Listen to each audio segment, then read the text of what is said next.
Lower the taxes. I was gonna bring my ping pong paddle in. I'd like to welcome everybody to the regular meeting, March 11th regular meeting. Thank you all for coming. Please sign the attendance sheet and turn off your cell phones. And stand for the Pledge of Allegiance. I pledge allegiance to the flag of the United States of America and to the republic for which it stands, one nation, under God, indivisible, with liberty and justice for all. Thank you. Our next regular meeting will be on April 8th at 7 p.m. April audit of claims meeting will be on April 1st, Monday, April 7th. The first Monday, April 7th at 5:30, excuse me.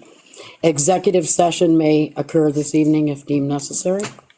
The board has asked this evening that you refrain from all questions or comments until the end of our business meeting.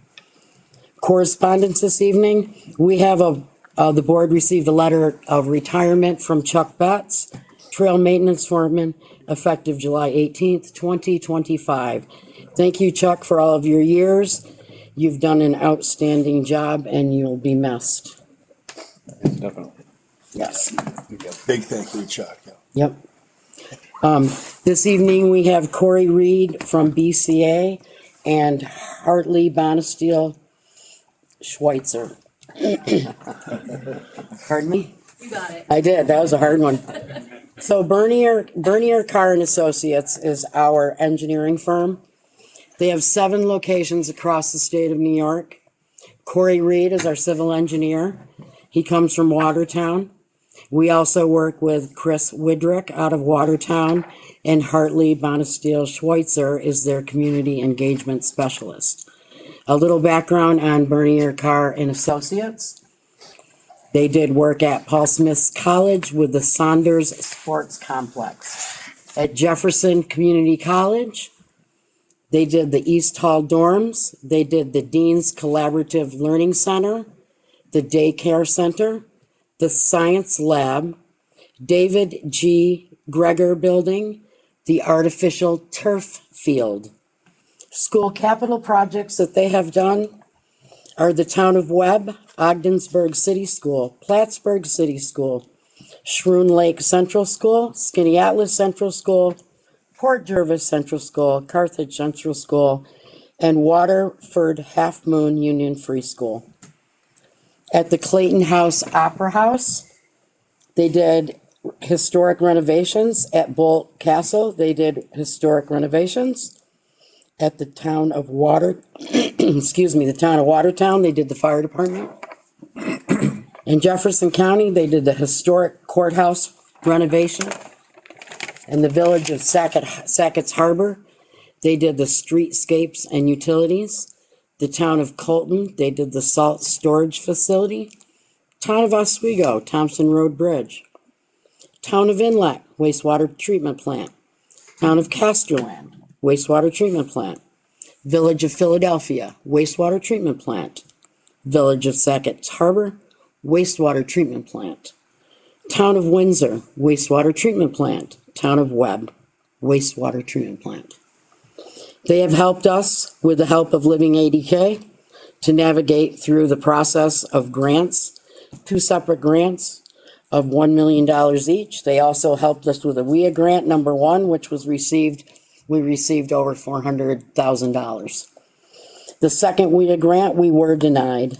This is normal in the grant world. With that being said, we are very happy with our engineering firm. They have an impressive track record. And now I would like to welcome Corey Reed. Thank you. Thank you. For the introduction. Yeah. So I wanted to take the opportunity tonight and talk about our current project that we're trying to get funding for. That's the infrastructure improvements for the sewer collection system. The town received an engineering planning grant back in, I think it was 2020. I think it was a $30,000 grant, and to study the collection system and some of the issues it had. So we authored that report and completed that in June of 2021. And fortunately, we were able to televise a lot of the collection system I always feel it's best, we can visually see some of the root intrusions in the pipe, the broken pipe, everything else. That's worth 1,000 words when you're going to funding agency. Say, you know, I could say, oh, there's problems here and there, but when I can show a picture, it's the best thing we can do. There were a few areas that we couldn't camera because too much of the pipe had collapsed or there was intrusions. So we did some smoke testing as well, and showed that there's, you know, some roof drains connected throughout. But the report identified 6 areas of concern. And those are the ones we focused on. And you know, ideally, the current report, you know, it's about a $5.5 million project to replace all those areas of concern on that. So, and if you have any questions throughout, please ask them. But so some of the funding that we've pursued for this, in 2023, there's the Northern Border Regional Commission, or NBRC as we call it. We tried going after some grant funds for that. We didn't go after all areas of concern. We tried to prioritize the higher areas, and we went after, I think it was like a $720,000 grant to try to get those moved forward. Unfortunately, we didn't get that grant. The NBRC is a very competitive program. It's not only New York State, but it's all the New England states together. But we'll get into later, but we're looking to submit also this year for that. And then just recently, the WIA, the Water Infrastructure Improvement Act, is what WIA stands for. We submitted that last year for the full 6 areas of concern. And yeah, we didn't get funding that time. But as Bonnie, as you had mentioned, that's another competitive program. And we're very familiar with it when it was initially started back in, I think, 2016. But it's very few times that the first time you submit that you get funded. It's usually multiple times after that. And each year is a little bit different. The program can have more money in it certain years than other years. And depending, you know, some years there's some big projects that down south that gobble up the money. And, you know, unfortunately, it can't go as far as it would like to go. But so when we submitted the WIA application last year and got the letter that we didn't get any funding, we asked for a debriefing with EFC on that. And we went through the entire application with EFC, and they, you know, pointed out a few things that we thought they could get some higher point score.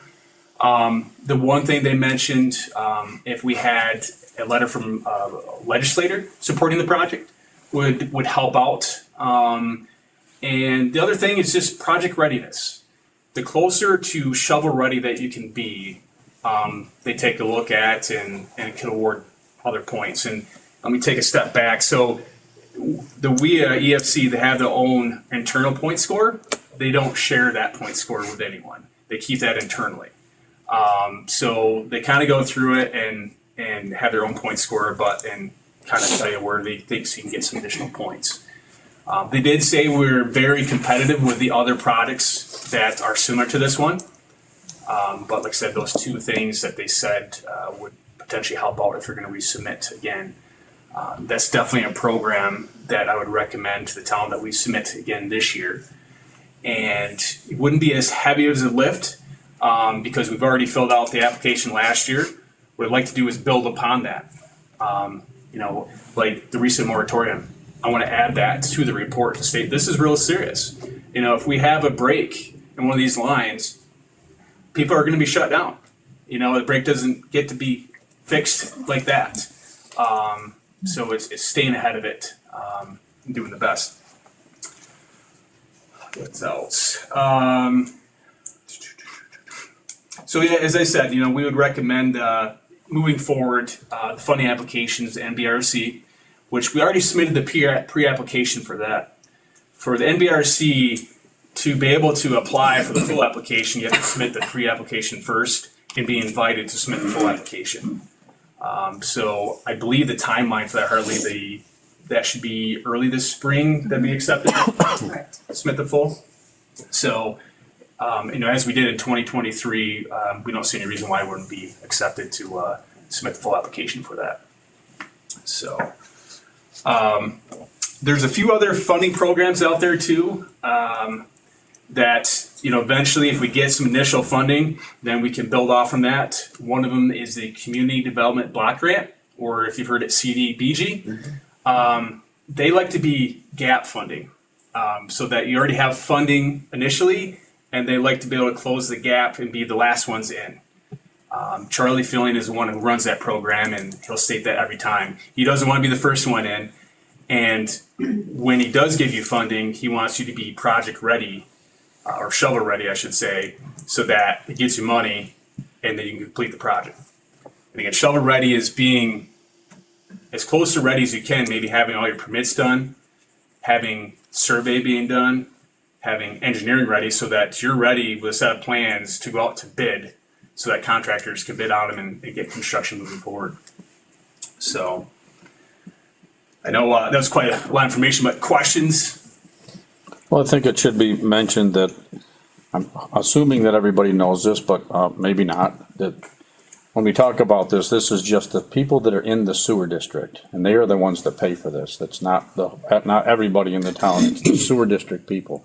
So our sewer district doesn't have a really lot of money, and a lot of things to start this project takes money to get going with it. Yes. How to say that the right way, but you Yep. need so much money to get going, and then you start getting grants to keep going. Right. But you Yep. gotta have money to start with, and the sewer district doesn't have a lot of money. Right. And, with the WIA programs, they make you do quite a bit. You have to do the bond resolution, which costs money to get the bonding. You have to have the district formation. You have to have a lot of stuff. They want the communities that are serious about doing stuff and put a little skin in the game, if you will, and, to move forward with the application. So, anything else on that? I know I kind of breezed through it fairly quickly. But Yeah, have you worked with the USDA rural development yes, we have. programs? Yep, that's another program that is available. Rural development, I should say, current grant program for rural development, they run out of grant pretty quickly. Yeah. They typically get 10 million in grant for the entire state. But that is another program that is available that we could submit for. It seems recently on other projects we've submitted, like I said, grant is very hard to come by. Low interest loans is something that are always willing to give, depending on medium household income. And I should state, the town did move forward with the household income survey, which helped greatly. Right now, the 2023 American Community Survey, which the majority of funding agencies utilize that, shows that the median household income for the town of Webb is, I think, $92,009 something. But with that survey, the income survey, I think it took you down to 56, 57,000. So that helps a lot when funding agencies are looking at communities and how much help they may need. Typically, the higher household income, they're like, well, they don't need as much grant because they can't afford it. The lower you can show the median household income, then they're more likely to give you grant to help cover those costs. But the one thing with the rural development that requires another environmental report, they don't use the seeker that we did for the state. It doesn't qualify. So there's some additional steps you have to go through through the rural development. The one positive aspect of that, rural development applications are open all year round. There's not an application period like the other programs with EFC or WIA or CDBG. So you can submit an application anytime that you get it ready. And if we'd like to explore that one more, I say we look at it. But I think our chances are better with the WIA program and CDBG to get the grants than rural development at this point. All right. But that could change each year. Budgets shift. Rural development, they've been good at if other states don't use all their money, if New York State has projects ready to go, they can grab money from other states.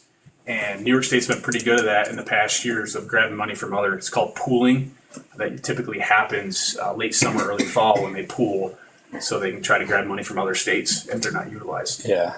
Well, and I think they've got, because I looked it up and I was told that NIAT, the conference this year, that they have planning grants, the same thing as EFCs, to help us get shovel ready. Yep. Yep. Rural development has some planning grants. They just came out with that, I think, a couple, 2 or 3 years ago. Previously, they didn't have it. Yeah, and they said you can do it online easy now. Yep. Yeah. Usually, all the funding stuff now is all on a portal online to submit for that. Nope. So we already got the planning grant through EFC for this specific project. But if there's other projects, whether it be water or sewer, you could look at that. The rural development planning grant program, it's a difficult one just because they have limited funds. And I think when I talked with not Barb, but they only have 2 or 3 that they award out each year. It's a low number, but still they're available if we want to utilize it. Yeah, they didn't have the number like the EFC has a number on it, what they're giving out, for this round or this year. Yeah. So Like just for like the WIA program last year, I think it was 325 million, I think, throughout the state, somewhere around there. But you also have to look, that's for water and wastewater projects. yeah.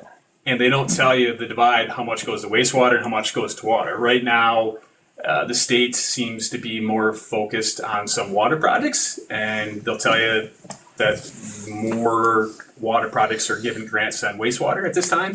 But hopefully, that will change and we'll get our, grant, soon. That's what I'm hoping. Yeah. But no, I mean, we've just last year, and we were able to get our communities around, I think we had $32 million in grants through our other communities, water and wastewater. So we've experienced in it for sure, and always setting up calls with EFC. I think we're going to set up another one with EFC also to look at our 2025 application, just so that if other board members want to hear from EFC what improvements we can make to the application to try to score higher and get that grant. So. Perfect. As far as the moratorium goes, this office has letters ready to send out. One already went to the governor stating that we're in the crisis, inviting all of our senators and legislators to come this way and see what's going on here. Great. So we'll see. Yeah, it's letters like that we can add to the application. It only shows, what we're trying to do. Okay. Help out with that. Well, some of the good things that have been going on is we've redone our pump station over here just recently. Yep. This one back here behind the police station, that was in the last 10 years, I guess. I can't remember how long ago that was. 10 years. And the plant itself, we've done a lot of upgrades on. So we have been trying to stay ahead of this, but the collection system is now what we're trying to. Emergency needs. Yeah. Any more questions for Corey? Yes.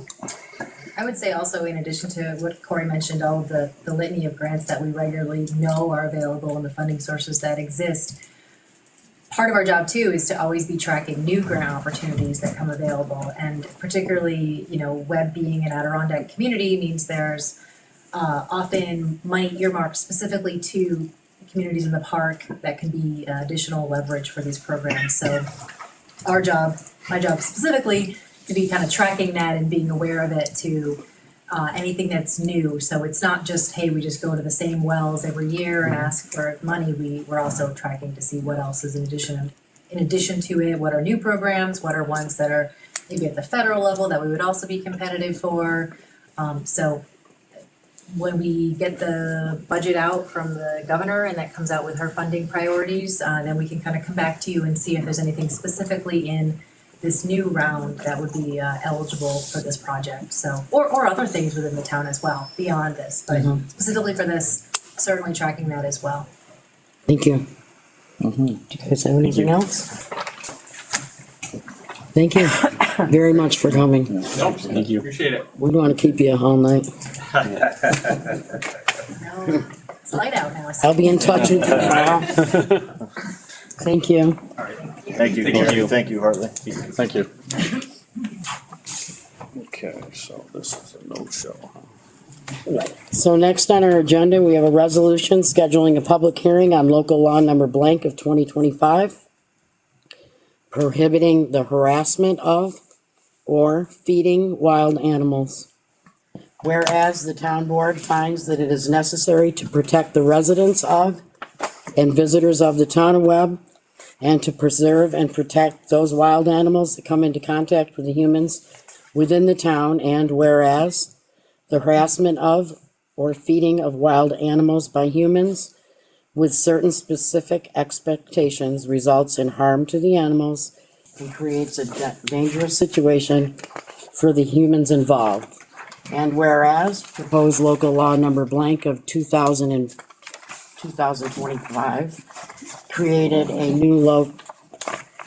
a new Article 3 of Chapter 164 of the Town Code of the Town of Webb has been prepared, which would accomplish this, and whereas under the New York State Town Law, no local law may be passed until a public hearing is held.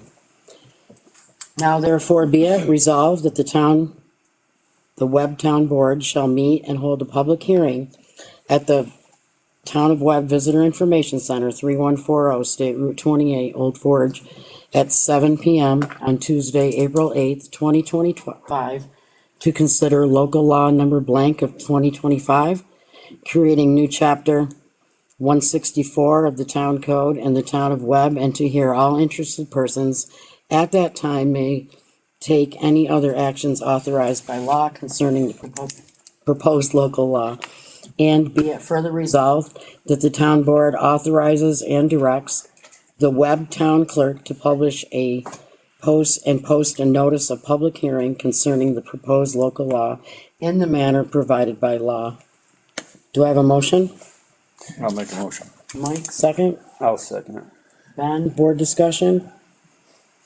From what I understand, when we briefly talked about this, you had passed this along to the chief, right? And Correct. he said he was on board with this? Yes. And he'll be at the, hearing as well. Any other board discussion?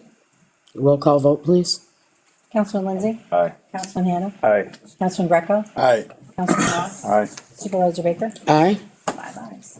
The Board of Assessment Review, a motion to appoint Jean Candy as a member of the Town of Webb Board of Assessment Review for a term expiring 12/31/2027.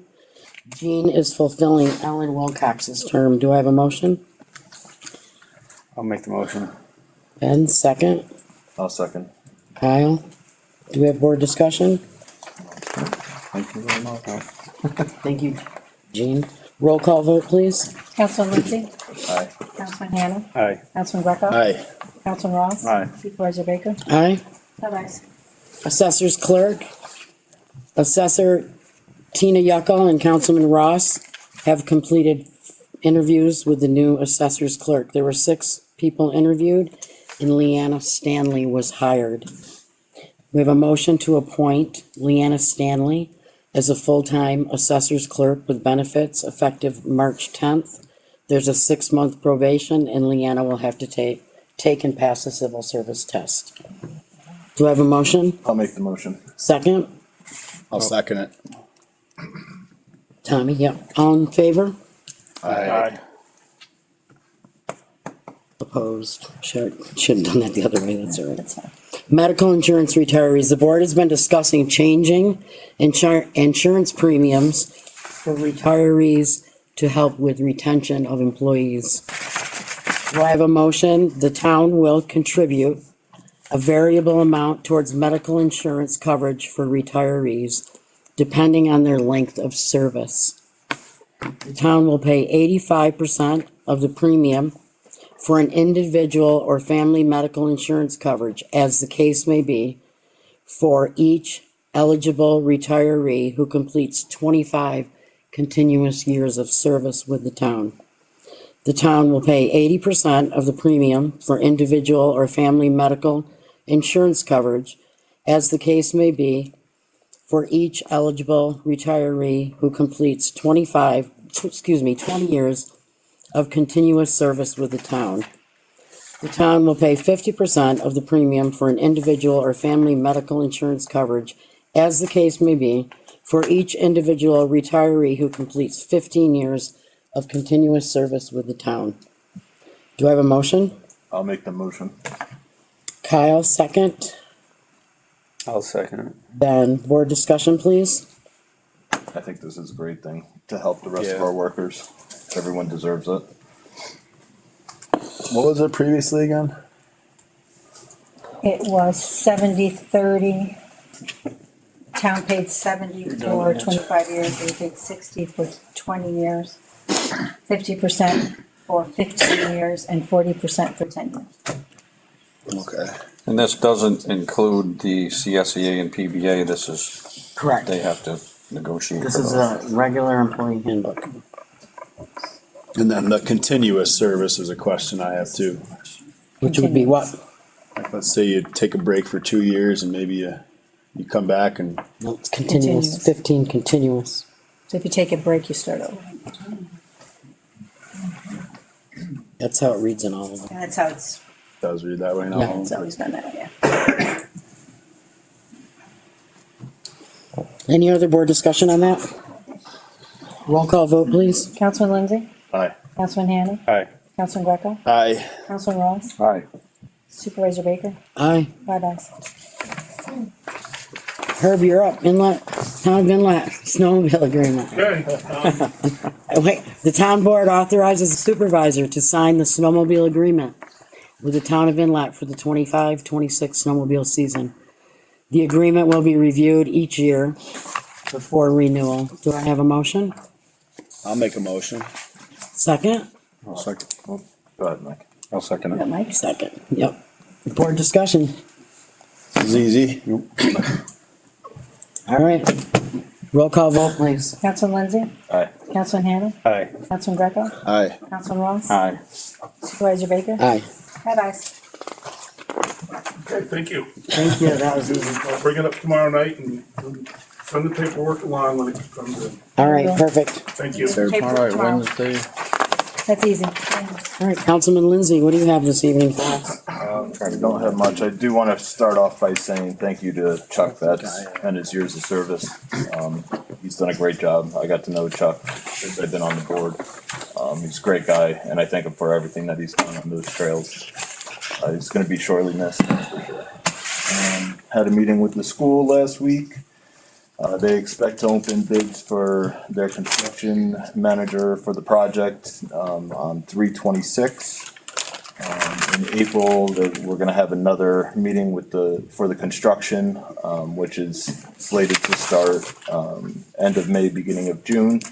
Which, just to reiterate, that come June 1st, there will be a half road closure on Gilbert. Gilbert will become a one-way heading towards Park Ave. So that way they can do their construction and have safety space for the workers to do their job. They're planning on having a public construction meeting intertwined with their budget meeting in May. I'm waiting. They're gonna let me know if that's actually gonna happen at our next meeting when we get together. I know that Superintendent Dunn wanted to do that. She's just not quite sure if she can make it work, but hopefully that it'll all be into one night. The play is coming up on March 22nd and 23rd. I'm sure that'll be fun. I believe they're doing the Wizard of Oz this year. And yeah, the next meeting for the school board is going to be the 25th of April. Other than that, it was a beautiful day out. We had a great Snowfest weekend. I don't know about the rest of you. I'm tired of pushing some snow around, so I'm happy for this break in the weather. So yeah, that's all I got right now. Thank you. Perfect. All right, thank you everyone for attending the meeting tonight. I'd like to thank the CA and all the volunteers for a great Snowfest. It looked busy, and the videos of the jumpers were pretty cool. Wish I could have seen it in person. The CA puts on a lot of good events, like the St. Patrick's Day Parade coming up, and volunteers are always needed. So if you can please reach out to help with all these great events they put on. So this weekend, looking forward to the Celtic Climb and the Dublin Dunk this weekend up at Macaulay. I'd like to thank Kevin and Chris for putting on a new event together and bringing back pond skimming. I know some kids that are very excited for the Dublin Dunk. So a couple weeks ago, Bonnie, Kyle, Dawn, and I attended the NIAT annual meeting and training school in New York City. It was a good refresher. Found out about a lot of new things happening in the state, and I think we all learned a lot more when it comes to doing our job up here. Last week at Monday's meeting, there were some concerns of the relationship with MBHS. I have reached out to the board, and they were in touch with the administration, and we still have a good relationship, and looking forward to discussing further with them. And that's all I got. Thank you. Councilman Greco. I talked with Code's office today, Nicole Ross over there. She's kind of on top of this whole pro housing thing. And, you know, I know we just got that designation done, but we obviously have to recertify with 2024 numbers. The previous one was the 2023 numbers. That designation, you know, definitely helps us with all this funding in this year that will become available. That zoning update that I ask about every month would also help us further strengthen that I think designation. Andy's through that whole So update, and he has given it to the lawyer to make sure his wording's right to go into the thing to go to public hearing, so because I know we're on the next step. the public hearing before was, you know, we were worried about people not being here and whatnot, heading in April. Maybe May could be a target time for that or something. Yep, Be nice to see that finally get done. yep. We should be able to do that in April and then have it in May. I did warn her before. I was going to ask her. And then, yeah, Chuck Betts. I mean, probably some of the best groomed trails anybody's ever, you know, I've heard of. At least I've been around it a long time, and everybody's doing a great job with all this snow. I mean, every department across the board here. It just seems like everything's working together. Police department is getting back intact. There's some officers coming in. I think new chief is getting on top of that whole recruitment retention thing. It's just nice to see things, people working together and all that. Rec center, I think Hannah Wheaton deserves a huge, hand for all that she's done over there. We got that NYSERDA grant that, you know, we got a few years ago, I think, finally got finished, I think today with those doors. Yes. So those doors look great. It's not the overhead doors, it's the regular doors there. Yep. And then the second scoreboard from the school went up. I know Alex Ross and his crew have been working on that. Looks great. That was donated from the school, so that's been sitting in storage for a while. And then to go along with that, during that process, we realized we didn't have a controller for it. So Recreation Connections, I think, took care of that for us. And I just think everybody's working together. And then on a side note, just being a coach of the school, I mean, it means so much to everybody over there, parents, players, coaches, to be able to practice. We lose the gym so often during the winter. The simple answer is there's nowhere to practice. So having that rec center, I mean, we see the heat bill that the town is, you know, taking care of, and then just the place being used. It's just so great to see.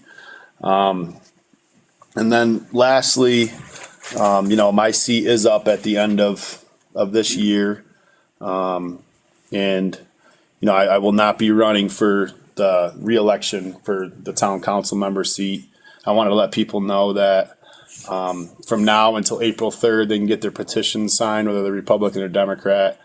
They can file March 31st to April 3rd, I believe. And then if you're independent, you can begin signing April 15th and file May 20th and May 27th. And during that whole time, if anybody has any questions or anybody wants to chat, you know, I'd be more than happy to talk to anybody about this whole thing. It's been 3 years and 3 months. I think I've been to every Tuesday meeting. I'm not sure how many Monday meetings, if any, I've missed. And I've really enjoyed it. We've got 9 more months to go. Hopefully we can still get some more work done. I think anybody coming in, I mean, these guys over here, I thank you again for coming on when nobody else ran. And I'm hearing some great names of people coming to run now. I think it's fantastic. It's kind of what we want. And I just would offer up anybody, just be real with every moment and just be transparent with any conversation you have, and just know that you should say the same thing to one person you should say to another. And I think that if you do that, it just makes the job that much easier and able to get a good job done. I think it's one thing that I do have to say, I let myself down on that. And when it comes to the meeting a long time ago, it was the People First meeting there where we had a majority vote already had. And there were some things, it was my first year that I wanted to get done. And, the majority vote was won, and I went along with it. And I regret that, and I apologize for that. But other than that, I think I've kind of stayed on top of that whole mindset. So I would encourage anybody that wants to jump on board to come along just to keep that in mind. And again, I'd be happy to talk to anybody about any of that. So that's all. Thank you. Thanks for doing what you're doing. Yeah, man. Appreciate it. Got ways to go. You're done? Yes, sir. I guess first of all, I'd like to say thank you very much to Chuck. He's been an extremely good employee for the town. Anything we've ever asked him to do, he's done. He's taken very good care of our groomers. He's taken very good care of his employees. They definitely are not happy that he's leaving because they like him a lot, and he's just been a very good asset to our community. So we will miss him. I'd also like to say, I think that Snowfest weekend went extremely well. I think we probably did very well revenue-wise for the community for this weekend. It was a lot of people around. Thankfully, we had very minimal accidents, so there was not too much going on there, which was great because there was a really lot of snowmobiles around. So thank you to the CAA and all the volunteers for that. I guess I would like to mention last Monday, our audit, we had a lengthy discussion from Dr. Polansky on her, let me say, her story on how that all went. And I will have to say that, I'm sorry, but that's not the story that I had. My story was a little different than what that was explained.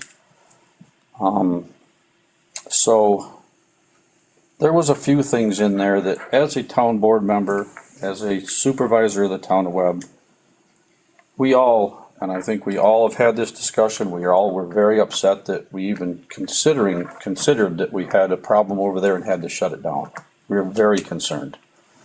To think that we don't care about health care or anything like that is not true. When we got the information that there was mold in the building, and I'm going to tell you my little story on it, just to clear the air of what I understood. Dr. Polansky had mentioned that she felt that there was mold in the building and felt sick over there. Immediately, from what I understand, she talked to our supervisor. Our supervisor said, "Oh, okay, we know nothing about this problem. We've never had to deal with it before." Bonnie talked to Nancy. They pretty much immediately tried to figure out who does testing. What do you do? Do you test for it? How do you figure out what's going on over there? Bonnie had talked to the board, said we have an issue. We need to get somebody over there to test for mold. I believe we all said, sure, do it, please. We can't have these issues. When it was tested, the two folks that went in there, from what I understand, again, I'm not trying to have arguments or anything here, I'm just trying to say what I was understood. The two gentlemen or two people that went in for testing, along with two of our employees, went over there, they tested, and they said, yes, there is a small trace of mold in the building. Which, from doing research, which we did a lot of research, we called a lot of people, we talked to a lot of people. You can probably find mold anywhere. Mold is something that is probably in just about everybody's home, in everybody's car, probably even in your shoes. Mold is there.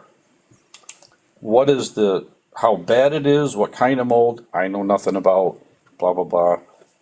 We did talk to a state representative who basically exactly said that there is mold everywhere. didn't degrade it, didn't say that it isn't important, didn't do anything like that, but said, yes, there's mold everywhere. So I can tell you, my first thing was I know I sat right in front of Bonnie and said, Bonnie, can't we just get it cleaned up? Let's do it. That was the next step. When it came back that it could be cleaned up, no problem. It was told we were, correct me if I'm wrong, $80,000 to $100 and something thousand. They can come in and clean this up. 2 different quotes. That made us think, whoa, okay, is what we need to do? Being fiscally responsible and trying to figure things out. I believe the next step, and you might have to help me out, do we get a second opinion? What do we do here? This is tough. This is a tough decision on all of us. So I think, correct me if I'm wrong, we get a second opinion on that? Second testing, yes. We also talked to our lawyer about it. What do we do here? A few things were told. Again, this is all, one person says you can clean it up with soap and water, a lot of little things that we're all trying to absorb here. The last thing that I know out of this whole thing is the hospital decided to clean it up. Thank you very much. Appreciate it. I totally want to say thank you to MVHS for everything they've done. Without them, we wouldn't even have that building over there. Because when we weren't going to have a health center, we did interviews with a few different hospitals, and they were the ones that stepped up to the plate. Nobody else had an interest at the time. So a little bit of background on what I believe. If you guys have any different opinion on that than I did, but that's what I got out of that. Little different than what was said before, but just to clear the air just a little bit. Okay. And Danny, I'd like to know where you get your information, because your Facebook stuff, I don't even do Facebook, but it was printed off and set in front of my face one day, and I'm like, are you kidding me? What? Do you have something against us, or what? You used to sit on this for 20 years. Not at all. Can I comment on this? Sure. To ask the question? Yes, I have commented on this. As an 84-year-old resident of the town of Webb who seeks medical care, and thank you, Bonnie, for recognizing that I had a health problem last month. My complaint was that the board wasn't forthcoming as to what was going on. They didn't keep the public advised. So all this information, Mike, don't interrupt me, please. I'm not gonna. Okay. All this information was flying around. I was just putting it out there to see if we could get answers so that everyone would know the correct answers to this and what was happening. Because a lot of people, my friends, were driving to Boonville. I talked to one of the doctors down there. He said he had 90-year-old patients that were having to drive down there in the winter weather.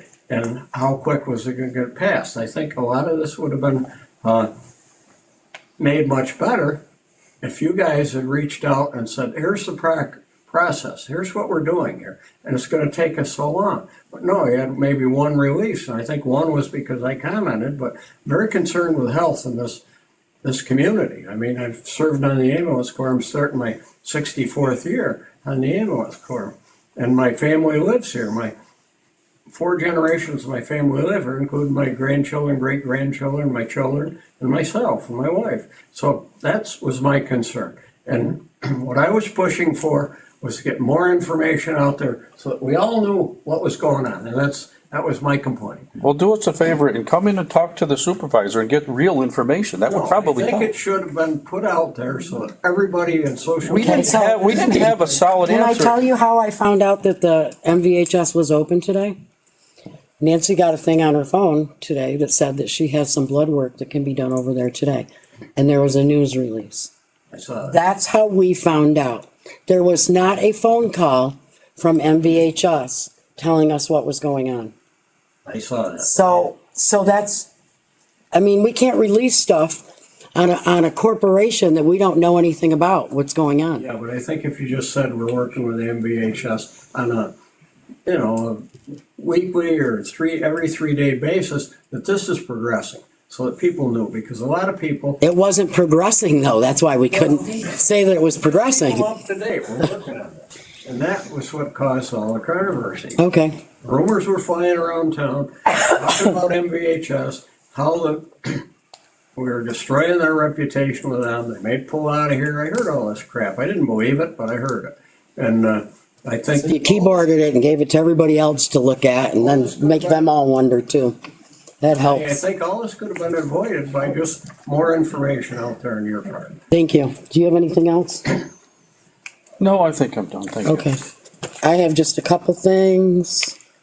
Tommy already mentioned the door upgrades were done today. Oh, YWCA has an office over in the Park Ave building that they use for their Northern Herkimer County Victim Advocate Program. And at this time, they are seeking a part-time position to fill here in the town of Webb offices. I told Vicky this evening I would mention that to everyone and to get the word out a little bit. They are paying $19.75 an hour. There are some credentials that you have to have in your background for that. And it is on the board out there, correct? Thank you. A reminder, tomorrow to please stop by the View. It's Miriam Davis Kashawa's 100th birthday celebration. So that should be a pretty big event tomorrow. I had a school meeting with Jen Dunn, Chief Mulcahy, and myself, and the SRO agreement will be signed ASAP. So we'll have another 3 years of SRO, Trevor, in the building. So that's secure and ready to go. Nancy? I don't have anything. I got nothing. Nothing. Look at that. That's a first.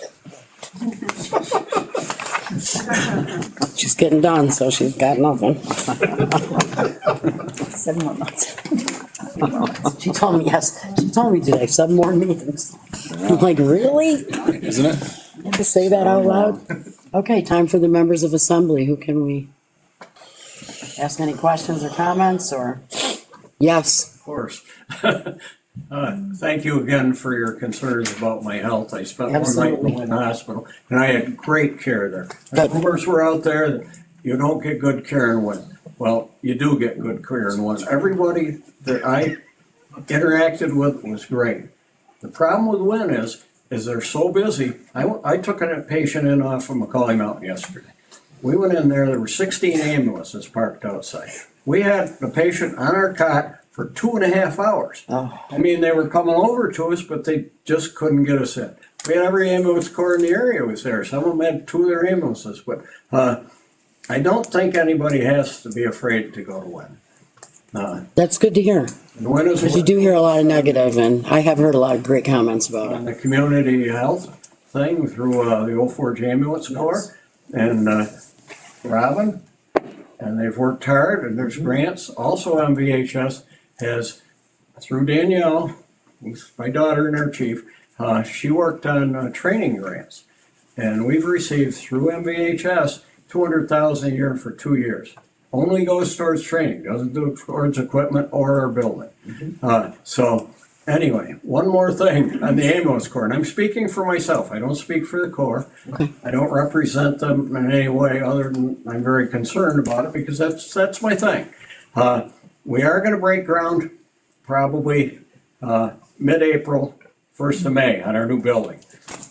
Don Murphy, D.H. Murphy is going to handle it. A lot of people know Don. He's built a lot of places in Florida, very qualified. His brother Mike is going to run the project. Mike used to run Macaulay Mountain for us. So they're going to handle that. We've taken in, I'm just off the top of my head, through generous donations, we've taken in maybe $1.2 million. The whole project's going to run about $2.8 million. So we're out there looking for donations. We're going to fund it if we have to through mortgages and donations. This year we spent $325,000 on an ambulance, which is not funded by the district. We have bought new equipment, stretchers, which replaced 15-year-old monitors, which were 15-year-olds. The district funded that. The district funds our paid paramedics, which are 24/7, excellent paramedics. Every one of them has over 30 years experience. So we're providing a lot for this community. We have volunteers that step up and really help us out. We can use more people. You want to come drive an ambulance or right in the back and help us? We could use you. We could really use you. And my last concern is, fortunately, I wasn't able to attend the last board meeting and ask this question, but and I'm not on the building committee of the ambulance corps. But I was at the building committee meeting when Don Murphy came in and they discussed it, the engineer and so on, about the new building. And it was mentioned that you guys had passed the sewer moratorium. So what do? Can we get an exemption in the ambulance corps to hook into it? Everything was planned to hook into that sewer. It's only for 6 months. And it's a quality of life for the public. Yeah, no, it's a 6-month moratorium and we can have a public hearing to remove it for that, Yeah, but for your project. But we're building this building and we've got to know. I mean, the building committee has. Again, we can have a public hearing to have that removed for this project. So that it will not be an issue.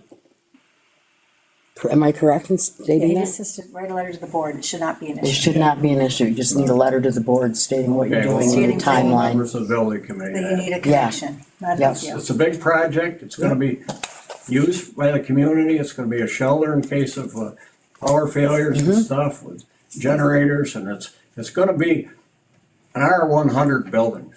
You could say, like they say, you could heat it with a candle. It's designed to last for 100 years. So it's a hell of a building. If anybody wants to see the plans, reach out to me. I'm around, people know, and I'll make arrangements so that you can review the plans with Gary Staub, Dave Langworthy, who's headed it up and such. So anybody that's curious about this to see what it is, we do have the final plans. We are gonna break ground, and it's a hell of a project for our community. So you must have already gone to the codes office then with some plans. Then if you're breaking ground in April, Say again? have you gotten the plans too, like the zoning? I don't know. Like I No. said, I'm not on the building committee. They're working on it. But I was at the meeting and that question came up about the sewer hookup. Because I think if you're already pending and you're, Yeah, it's not, we are gonna break ground shouldn't be an issue. probably mid-April, Yep. 1st of May, with the completion of Bless you. probably by November 1st. We've outgrown the space in the fire department. We have rooms to house our people there, meeting rooms, gathering rooms. Our meeting room is, if it's available, is open to small groups of the public.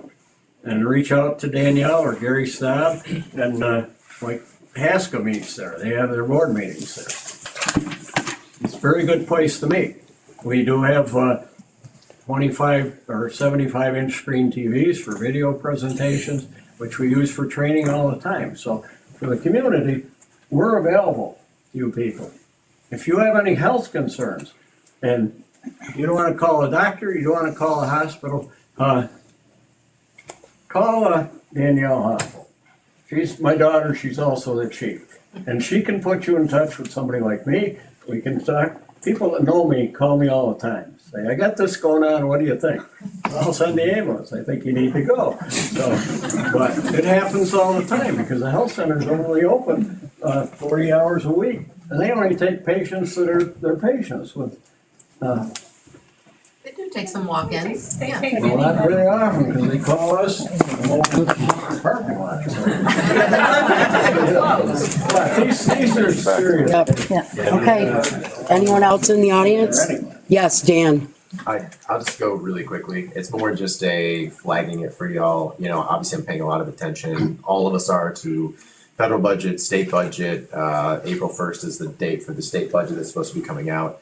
A lot of nonprofits are asking about federal pass-through dollars. I just wanted to, I was curious if the town, and I don't want an answer, but I was curious if the town knew what percentage of our budget, based on, from all the various state and federal organizations through the grants that we receive actually comes down to federal pass-through dollars. The reason I'm asking is that the federal government is projecting that there's going to be blanket cuts across the board, but roughly 45% of the state budget is federal pass-through dollars. So if that's any indication for what might be expected for the state budget coming down the pipeline, theoretically, let's say a majority of your budget comes through state pass-through dollars. What does our town budget look like now? how can we sustain capital improvements if these MBRC grants, these WIA grants, all this grant money that we just talked about, that all dries up? What does that mean for us as a town? And that's more of just let's think about this, you know, does that mean, what does cutting expenses actually mean? What positions are important, what departments are important, what does our income stream look like? You know, what does the local income tax hike look like? Whatever, what are you modulating those things? What does that look like?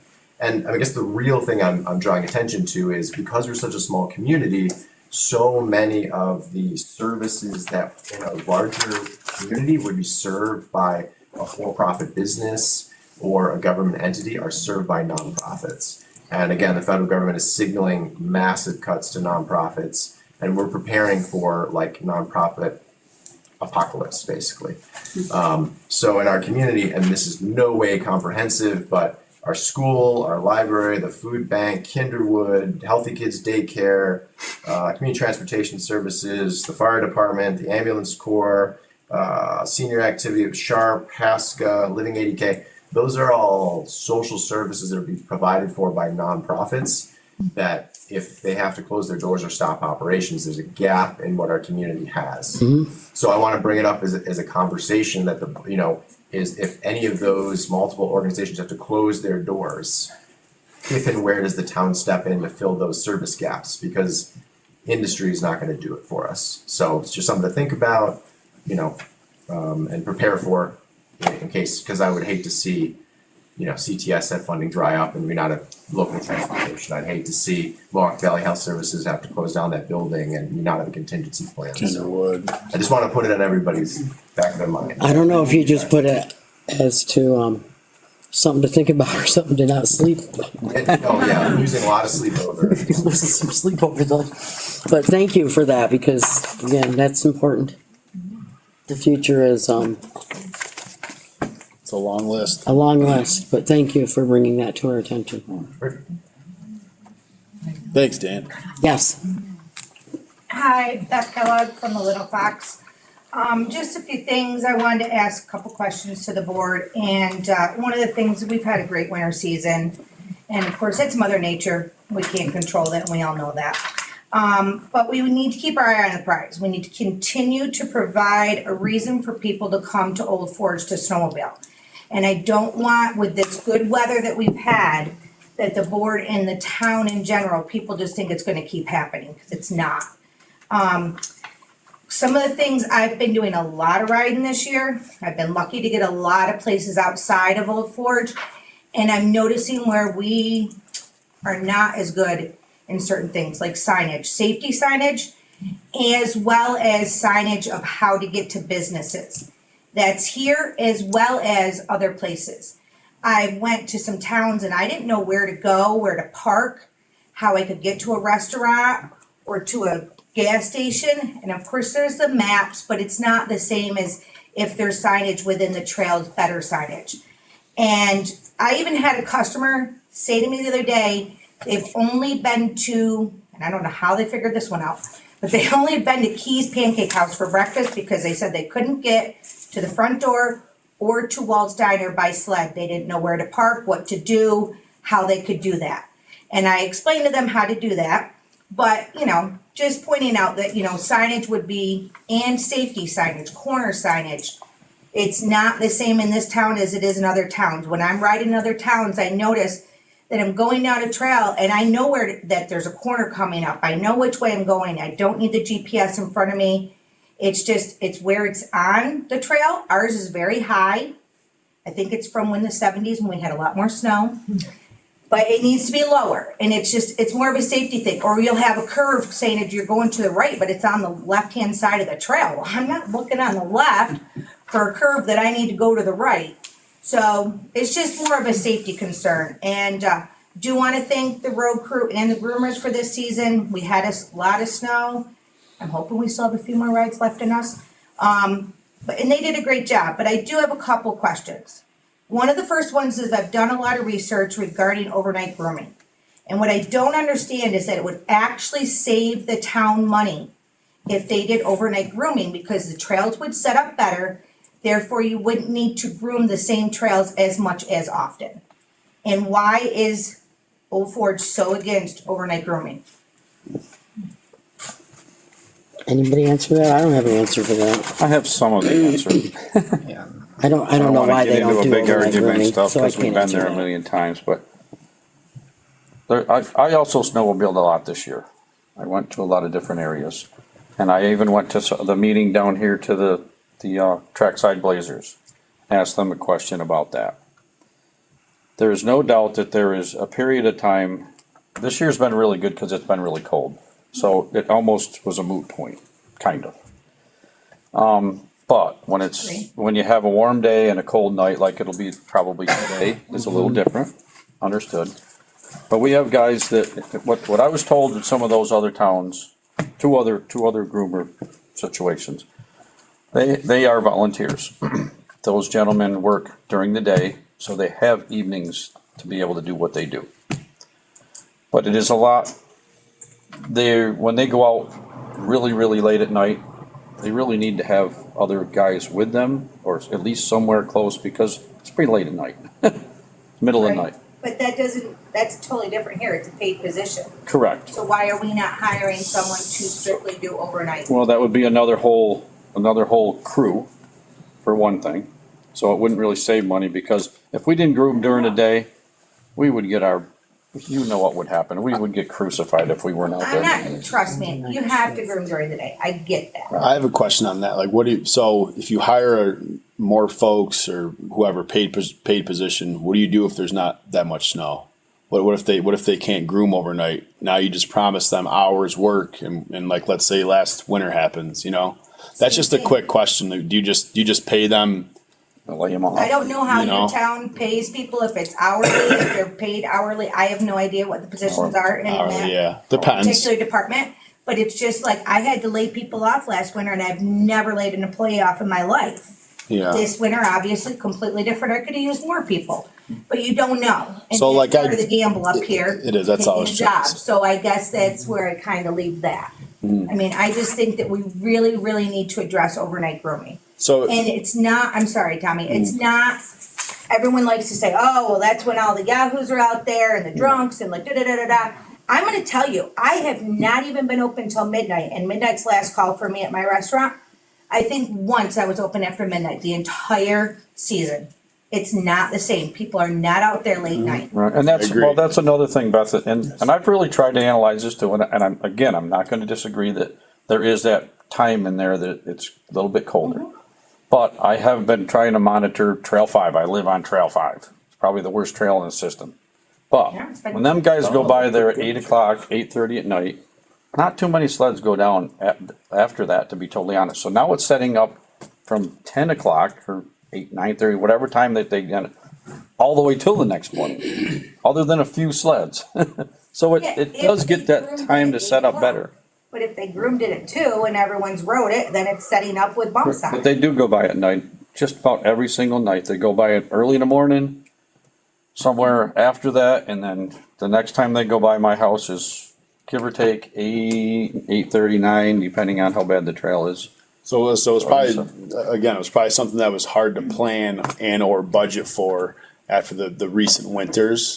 But I would imagine that, like, trying to get that, trying to attend to that moving into next year is something that could probably happen based off of what we just had happen here. I mean, these guys were out.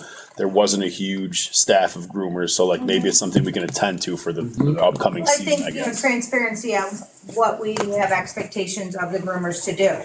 And letting the community know that, because it does make a big difference for all of our businesses. I don't care what kind of business you have up here. These snowmobilers make my year. I mean, so do the summer people. I don't disregard them. I love them just as much, and actually there's 4 times as many of them. That's why it's great. But the snowmobilers only double our occupancy, our population, and they spend as much money as the 4 times in the summertime. So we need to pay attention to them. Can I ask you one more question? Those, and I'm just trying to get educated on this one. I don't ride so often. Those signs you saw with the business and stuff like that, were the towns? Do you think the towns were putting them up, or was it the businesses and It was different in different towns. It depends. Some were because they were allowed to, or not allowed to. Okay. here, okay? To my knowledge, we're not allowed to. So it depended on which town I was in. Maybe we can address that too then. Cause I thought what would be a good idea is even signage saying, 1 mile to Big Moose Station, 1.5 miles to Little Fox, like restaurants, like whatever. And have them that are easily removable, cause people aren't gonna be around forever, or the name changes. And leave it up to the business owner to have to pay for that. Whether it be a $30 sign, it doesn't have to be anything big. But it's just, it would be a lot. And like I said, I came to towns that I was excited to go into, and then there was no signage, I didn't know what to do, I was trying to get on Google to figure out how to do it, and then I thought, well, can I leave my sled here? I don't even know. And am I gonna walk a mile with my helmet? No. So you got John, who's here from ADK Snowmobile Advocates, Herb's from Town of Inlet here. These guys have been working together with everybody, so I think all these concerns, like just being on record right now, should be easily addressed by these guys that have already done so much for. I have to tell you, I don't snowmobile anymore, but when I did, it was really hard to find a bathroom. So I appreciate the fact that you're like 1 mile this way, Well, it's just. 3 miles that like- way. Because there's a lot of people going to the bathroom on the side of the trails. Yeah. And it is hard to find a spot when you're, Towns allow different or things. if you need, I think we need to allow a little better signage. you're hungry or whatever. And then my other concern is we actually had the snow this year to shelf the roads. Now, I know roads cannot always be shelved because of angel posts and whatever. We know this, right? Like, but there is, why couldn't we have shelved even later in the season when there's enough snow? So I don't lose my business in March because the snow's gone. The inner trails are gonna be rideable until April. I'm not gonna see any snowmobiles because the road's done. Why couldn't we have shelved that, made it so that it's more rideable or accessible for people to get off the trails, get to businesses? Why isn't the side of the road? We went to your place the other night. My friend's like, couldn't you have picked a place that's shelved? I go, no, Old Forge doesn't shelve. That's what I said to him.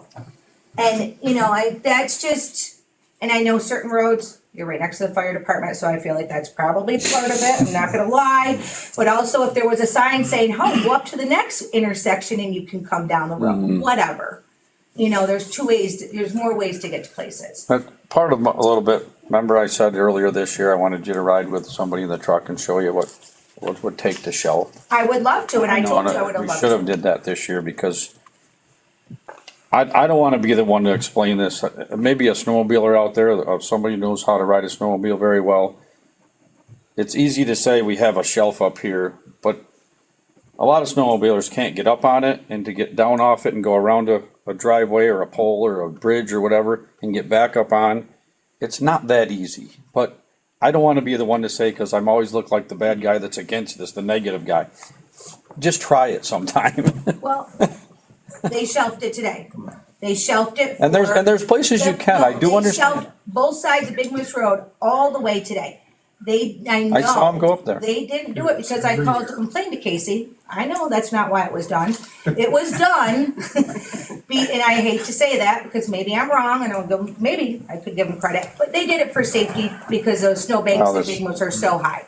And I get that for water coming into the road. But I look at that and I'm like, if they could do it today, why couldn't they have done it during the season here and there? And it's not that I want or. Well, they did do it during the season. I mean, I rode out to Never, Big Moose. ever Big have they Moose done Road Big Moose. was shelved Never the whole once. way. No, Yeah. no, I live back there. And- They have not done Big Moose at all. And, coming towards the end of the winter, Casey had some breakdowns and fell behind. And there was a lot of snow to remove to get ready for spring.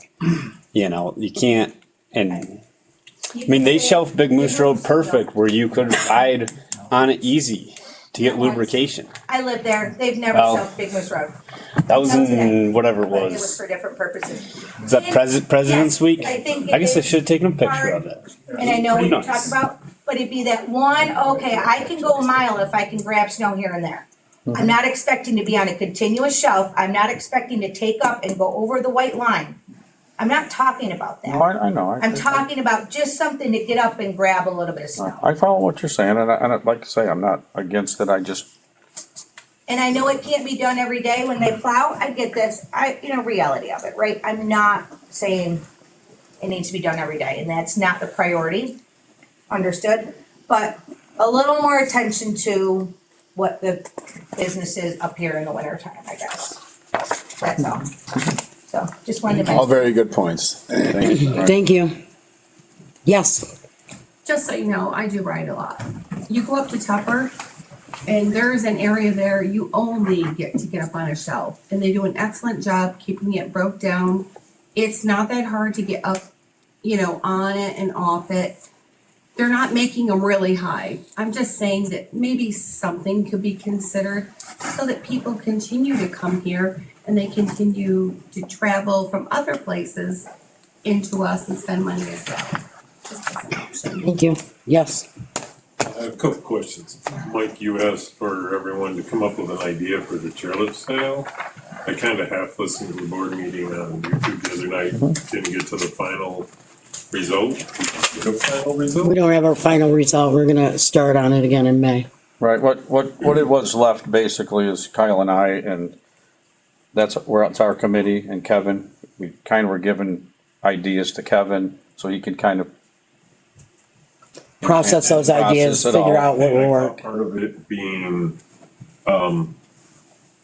distribution of the chairs, like I think you said you wanted to keep 20 chairs. Yeah, a certain amount of chairs throughout town. There's like 5 or 6 around the mountain, which makes, sense, but. Yep. Yeah, 20 to 25 for dedication. So looking at selling 60. I think it left 64 chairs Right. after we saved 24 or My something. next question is, I'll jump to the next season. Boat parking? Nope. No. We don't have boats, or like, what's No, the? it's coming. Nope. I got a final draft written that I would like to present to the board at the Monday meeting in April. No one's here. It's something I presented to the board in April, our Monday meeting. A public meeting will be discussed that Tuesday, set up for May, when people should be back in town. That's the plan. Hopefully we can get something. I'm gonna also present it to the police chief and get his thoughts on it. Because without their support, they're the ones who are gonna be having to observe it and ticket if possible. So I need their recommendations on it, and I wanted to wait and have a conversation with the chief, and the rest of the department and see how they felt about it. And then one final thought of Beth's thing, with the signage in town, and just speaking as a business person, I brought this up previously 10 years ago or so and said, come up with every business, any business, take mine for example, I need 3 signs to direct them off the trail to my store. Split it. We'll split it. Business pay half, town pay half. Like, I don't feel that you need to absorb all the costs to promote my business, but we'll split. I'm all for a split, if it's 5 cents, whatever. Okay, we'll split if it's gonna help everyone, it doesn't have to be absorbed by either side fully. Split it with the business. Takes 5 signs to get to Tommy's, 2 or 3 each, and it's not a real difficult concept. I get the GPS is. Oh, do we have is there like a law or something, or?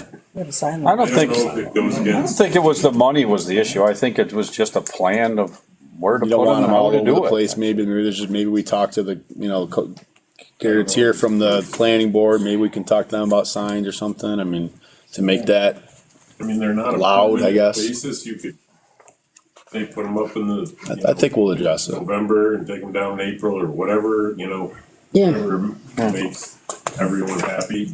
I But do wanna go off of that a little bit too, the whole you can't do things in April, or we can't, not you, I'm just saying in general, I get frustrated with that, I'm here in April, we're not allowed to operate or put things through or have votes or do anything because there's people here, and if you're not, Keep moving. I never really understood that about the town. I'm sorry that people have the time to go away for 2 to 3 weeks at a time. That's fantastic, but that doesn't mean we should stop doing things here because you're in Florida, I don't know. We heard that for the bullpark, and I think I heard that for the zoning review thing. And Nancy's probably been dealing with that for years. Oh, you better not be doing anything. And anybody that's not here can write a letter of their concerns that get read. I've been at that You know. capital project thing there where some people have showed up to that and flown in and disgust and anger because they're having a vote during April or something Right. because they can't be there to vote and they're mad. I don't know. I'm sorry. I think this town is way more of a year-round community. And I think doing things based off of folks' vacation time should probably be extinct. But that's just me. Sorry. I just heard. Yes, Linda. Well said. Hi, I'm Linda. I am so happy to see Dan here, bringing up this really hard question that I know, like, all of the country is looking at and thinking about. I would, tomorrow we celebrate 100 years of Miriam Davis Cashua. I would certainly urge everybody to come to that celebration because so many of the things we talk about that make a difference here, CTS, Kinderwood, the Arts Center, she was fundamental in founding. That said, the nonprofits of the community are doing a heavy lift. I know, we can gather tomorrow as a community and celebrate our past and our future.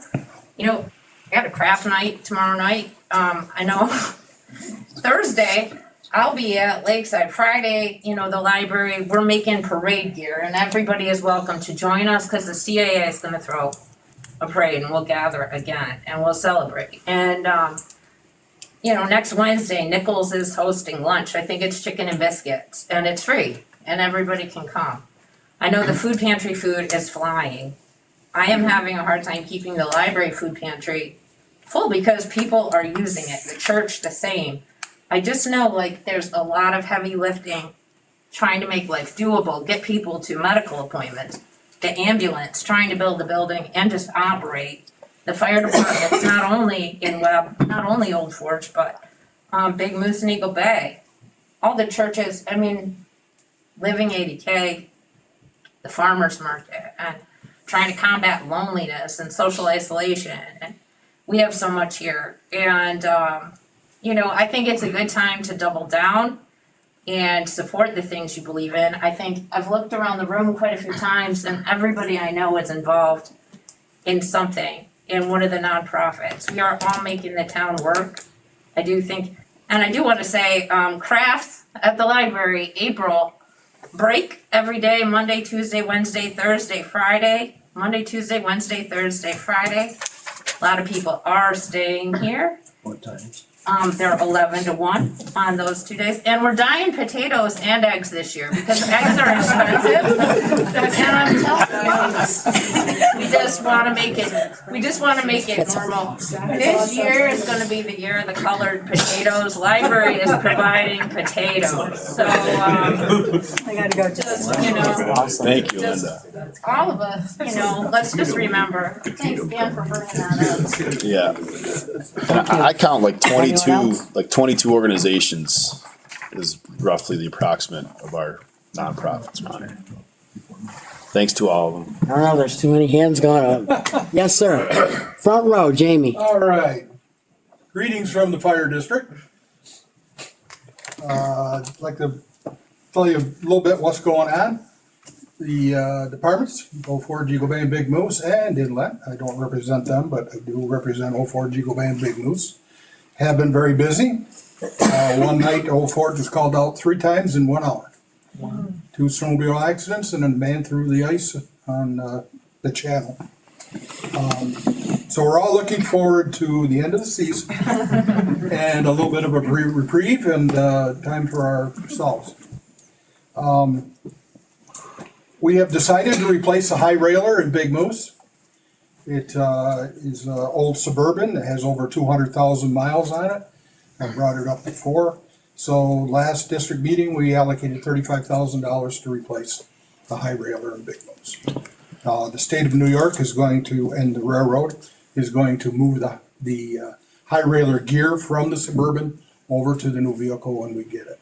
We're looking at some used equipment, Chiefs trucks from down the valley or down the city. Maybe low mileage, but they'll all have the lights on them already, emergency gear and stuff. So, we're in the market looking at that. March 22nd, we're looking at a new rescue vehicle for Old Forge. It is a vehicle that's built in Germany. It is a high-wheel, all-terrain vehicle. Has about the size of a small pickup truck. It can be set up with an ambulance back on it, with a cot, or with pumps, or it is amphibious. It will float. It can be driven right from the ground right into the water. A used one runs right around $100,000. So this is something we're looking at for the future. We're going to take a look at it March 22nd to bring it up at Donna. Our district meeting is May 13th, Thursday. Starts at 7 p.m. Anyone that's interested in coming, it is open to the public. And we discuss new equipment and restrictions on the district that's coming down the pike. There are going to be some new regulations that they're voting on, and hopefully we'll be able to conform with them. Other than that, is there any questions about what we're doing? Dan? Yes, will the district be financing this new proposed ATV? No. How is it gonna be financed? It will be financed by the fire department through his donations and Old Forge Fire Department? Old Forge Fire Department and Fire School and Bingo and our Big Bucks raffle. And it's something that we're not gonna be able to buy tomorrow. It's something that we're looking at down the road. And then we would get rid of our Argo. And the problem with the Argo is it's great if it is around here, but it is so slow that it takes forever to get it up the road to any place. And we have a side-by also that we use on the trail system, and we're using that, seem to be using that more than the rescue sleds. We can get the Argo out there towing the trailer, our rescue trailer, and it is quicker and can haul more people. But this would be a vehicle that could actually carry a patient in the back with a stretcher. It is 8 foot wide, so it'll fit on our trails, and will go through mud. It can be used year round. And we're going to take a look at it. We're keeping an open mind, looking at new equipment. We're looking at a new brush truck mini pumper for Big Moose to replace one of their trucks. It's getting up in age, and something that can be used on the trails for our. We seem to be getting more and more ground fires, woods fires. So we're looking at getting something that's capable of getting back into the woods on the trail system. And along the railroad, we've had numerous fires along there too. So, any other questions? Thank you. Thank you very much. You're welcome. Yes. John Khalil, 83 Snowmobile Advocates. Just a couple things I want to touch upon. I want to thank Beth for bringing up some good points here tonight. I think some of the things she brought up are relevant, but I think first and foremost, looking back at the past year, some of the good discussions we've had, I think there's a lot that we should be proud of the way that this season went. I think a lot of the major things that we did to try to improve snowmobiling overall were implemented, and the general feeling this year, obviously, aside from all the snow, was that overall people were very impressed with everything. I don't think there was much that people could complain about in that regard. Some of the things Beth touched upon, like grooming, I think these are good discussions going into the new year where we can possibly, or off-season, talk about perhaps staggered schedules, maybe going into the weekends when you have higher utilization, perhaps staggering some shifts, mixing them up mid-afternoon, late at night, things like that. I understand there's got to be give-take here as well when you have budgets to work with, so it's important that maybe we can look at exploring some options there. The signage piece, I can certainly offer some insight on what the clubs do in the way of sponsorships, corrugated signs that are temporary that can be used. There's a lot of solutions that can be worked upon there. One piece that's important that Beth touched upon, which I think is really, it's a missing component here that we've got to look at going into next season, is try to have the highway superintendent involved in some of this dialogue, so we can at least try to find some common ground with everybody here. And obviously the key is understanding everybody's perspectives, where everyone's coming from, to try to maybe address some of these issues and see what can or can't be done. Mike, you bring up some great points. Shelving sounds great, but it's not always the answer when people are climbing up and down shelves. And how do we even try to make it work? Is it even practical? So I think, there's a piece there where I think it's important to have Casey or whoever's involved with that. Their input, I think, is important, and they need to have the opportunity to tell their story, because I think that's part of it. You have to give them a fair chance to be involved in these discussions. It has been brought to my attention on numerous occasions about some safety concerns, some of the bigger, more longer-term projects, which is the Route 28 Moose River pedestrian sidewalk crossing. I encourage people that have concerns to contact the town, whether they've been injured, bring those concerns to the town. I mean, I can talk about it until I'm blue in the face, but if Is somebody. that the bridge going over, the bridge going over the Moose River by the, 28. thank you, Correct. thank you. What I'd like to do, respectfully ask the board to consider putting together a committee. I'd certainly be willing to assist in heading that up, to look at some kind of alternative to that, maybe to ease people's safety concerns, to get people off the street, ensure that there is a safe, maintained path of travel. If the Green Bridge ends up being a temporary or alternative solution, let's find a way to make a commitment, keeping in mind that roads do need to be plowed and maintained, but at the same time, have the ability to provide adequate snow, whatever that may entail, so that snowmobilers can safely traverse to that side of town, back and forth. And again, I'd be willing to head up a committee with that, and at least like to see those discussions take place, if at all possible, here in the off season, where we could go with that. Over the weekend, I had the opportunity at Snowfest on behalf of ADK Snowmobile Advocates to, Beth has got a handful of petitions that were taken, well over 500. And it's my understanding there's nearly almost 1,000 petitions that were signed supporting the continuation of the Adirondack Rail Trail from Tupper Lake south. Just some quick facts on that. Governor Hochul is a supporter of the rail trail. It's a shared use path that allows bicyclists, hikers, cross-country skiers, snowmobilers, and others to enjoy 32 miles of trails that span between Tupper Lake and Lake Placid. Recently pledged over $13 million to complete the most recent phase. Last year, the rail trail saw over 90,000 visitors, resulting in new startup businesses, increased sales tax collections, increased year-round recreational opportunities, and many other benefits. Likewise, I heard all kinds of stories over the weekend of people that were able to get up for the first time in many years to that portion of Tupper Lake due to increased snow on the trails or on the tracks. But had the trail been opened up in the winter, the rail trail been there, would have created a tremendous opportunity to connect Old Forge to Tupper Lake and have commerce transacted back and forth. The big driving factor with this is by far is bicycle utilization.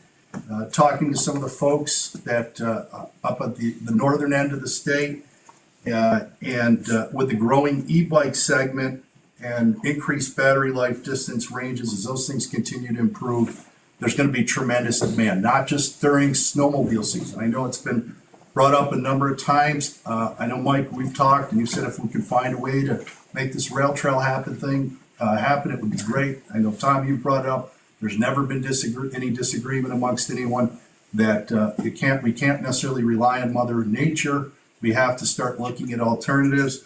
The concern of many is that the next generation of people in this community are going to subsidize the economic growth and growth of tourism in northern New York at the expense of this area, as the demand for that part of the state continues, with people looking to go utilize that Adirondack Rail Trail.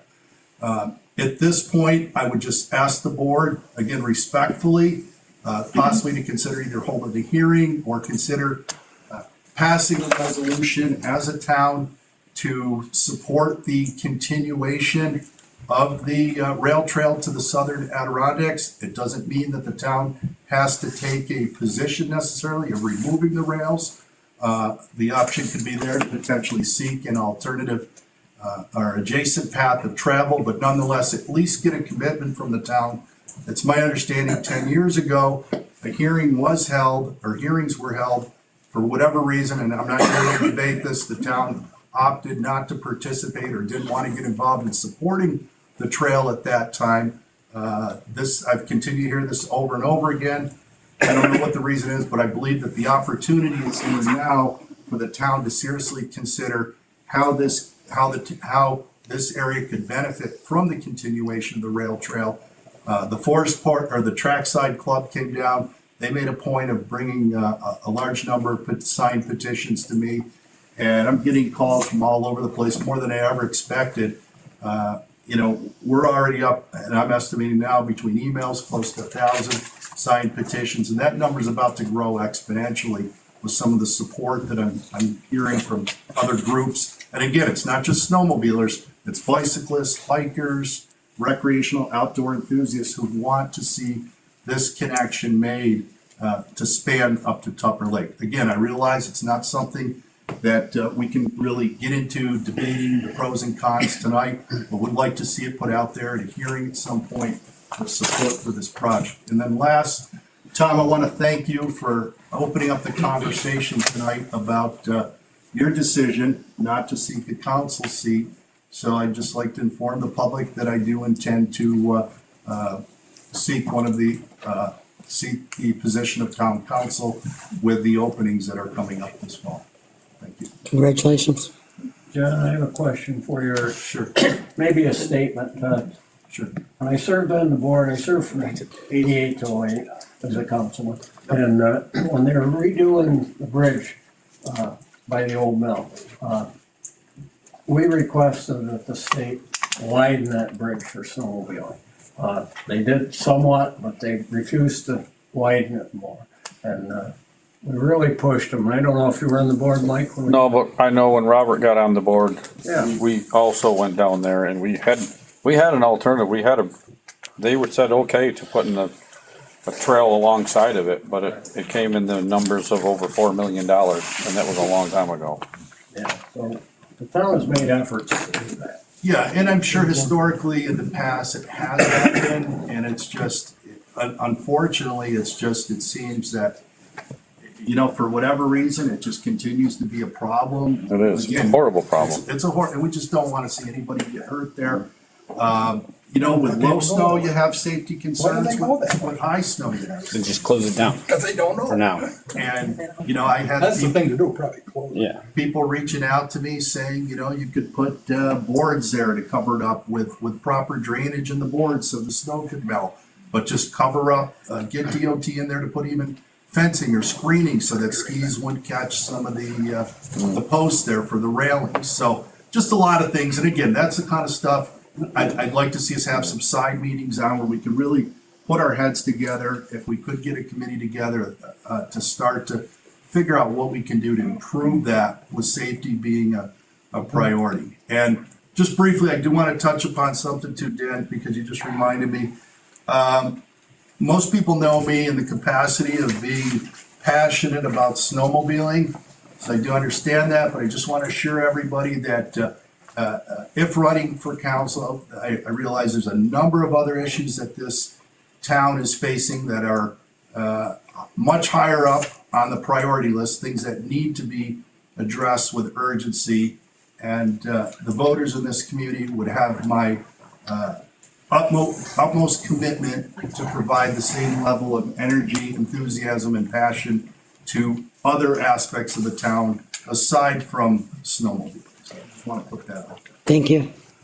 Yes, sir, you've been raising your hand up and down. Steve Hoppel. Yep. First thing on the signs, like over in Confusion Flats, they have like a kiosk and it's essentially a map. And maybe the town could consider something more like that at a few intersections.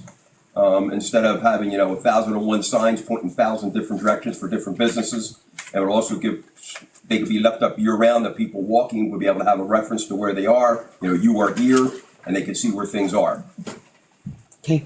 And then on John's thing for the petition, I had called John about this, and I want to make this very clear, and I want people to hear me loud and clear. The railroad tracks, north of Beaver River, there are areas that are different classifications of land than other areas. Total wilderness territories that you can't ride a bicycle through. And anybody believes that an environmental group is going to let you pull up those rails and then continue to ride a snowmobile through it, you are a fool.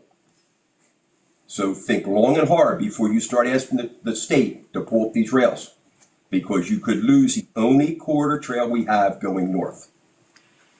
At the last meeting they had at View, they let the public get up and speak. And they said, we're not going to rebuttal anybody, we're just going to let everybody speak. When I got up and spoke about this exact subject, the state addressed me afterwards. They spoke. So I had to have some kind of impact on what I was saying, because they broke their ground rules for their presentation. So I asked everybody very sincerely, look at what you're asking for before you get it, because you might not like what you get when it happens. Thank you. Anyone else? Yes. One final thing, well, one thing from me. We're gonna have a public shredding event, May 17th, 10 a.m. to noon at the North Street parking lot. It's free. You know, so for all that paperwork that you've been boxing up in your closet or filing cabinet, bring it on down. Is there a limit? Pardon me? Is there a limit? Well, you know, they try to give you a guideline of 3 bankers boxes, but, you know, there's, bring down what you want. Bring your friend and they get Where is it, the rec center like it has Yeah, one? rec center parking lot. Thank you. Thank you. Yes, Jamie? I don't know if anybody remembers or knows who I am, but I sold Polaris snowmobiles in this town for 53 years. I started snowmobiling when I was 10 years old. And let me tell you a few things about snowmobilers. And I love snowmobiling and I love snowmobilers. But they're going to take the easy route. If they look up the road and they see a sign and that's where they want to go, they're going to ride up Route 28 or they're going to ride up the sidewalk. They're not going to go around the block to get to the business. They take the easy route. So you can put up all the signs in the world, and most of them are going to take the easy way. They're not going to obey the signs. They're going to ride right up the sidewalks. I've seen them ride for years, ride right up the sidewalks. My mother was a crossing guard at the school for 35 years, and she had to battle snowmobiles riding through the school zone. The kids had to get off the sidewalk to let the snowmobiles go by because they would not obey the signs. Now, you can put up all the signs in the world, and if they don't want to follow them, they're not going to. The way to stop it is enforcement. It's enforcement. Arrest their butts. If they're drunk and driving, take their snowmobiles away. Like, make them lose the weekend so they can't ride. And the word will get around, we don't put up with any crap. You want to do that stuff? Go over to Tug Hill. And let me tell you something about Tug Hill. I've got cousins over there that are farmers, and let me tell you, the farmers over there are getting goddamn sick and tired of it. And they're not going to put up with it much longer either. And the four-wheelers over there, you want four-wheelers in this town? Go talk to the people that live over there on Tug Hill and listen to what they have to say about four-wheelers. Tearing up the fields, riding down the road. You want them riding down the roads here in Old Forge on four-wheelers? All over. There we are. Thank you. You don't want it. Do I have a motion to pay the audit of claims? I'll make the motion. Second? Second. All in favor? Aye. I don't know. Opposed? Ben and Mike. Ben, sorry. I go, I don't know, they sound little. Do I have a motion to adjourn? Kyle, We got Tom and Ben. Teamwork. Kyle, Tom. Kyle, Tom, thank I don't know, I didn't have the right name that time. All in favor? Aye. Opposed? Thank you all for coming. Thanks, everybody.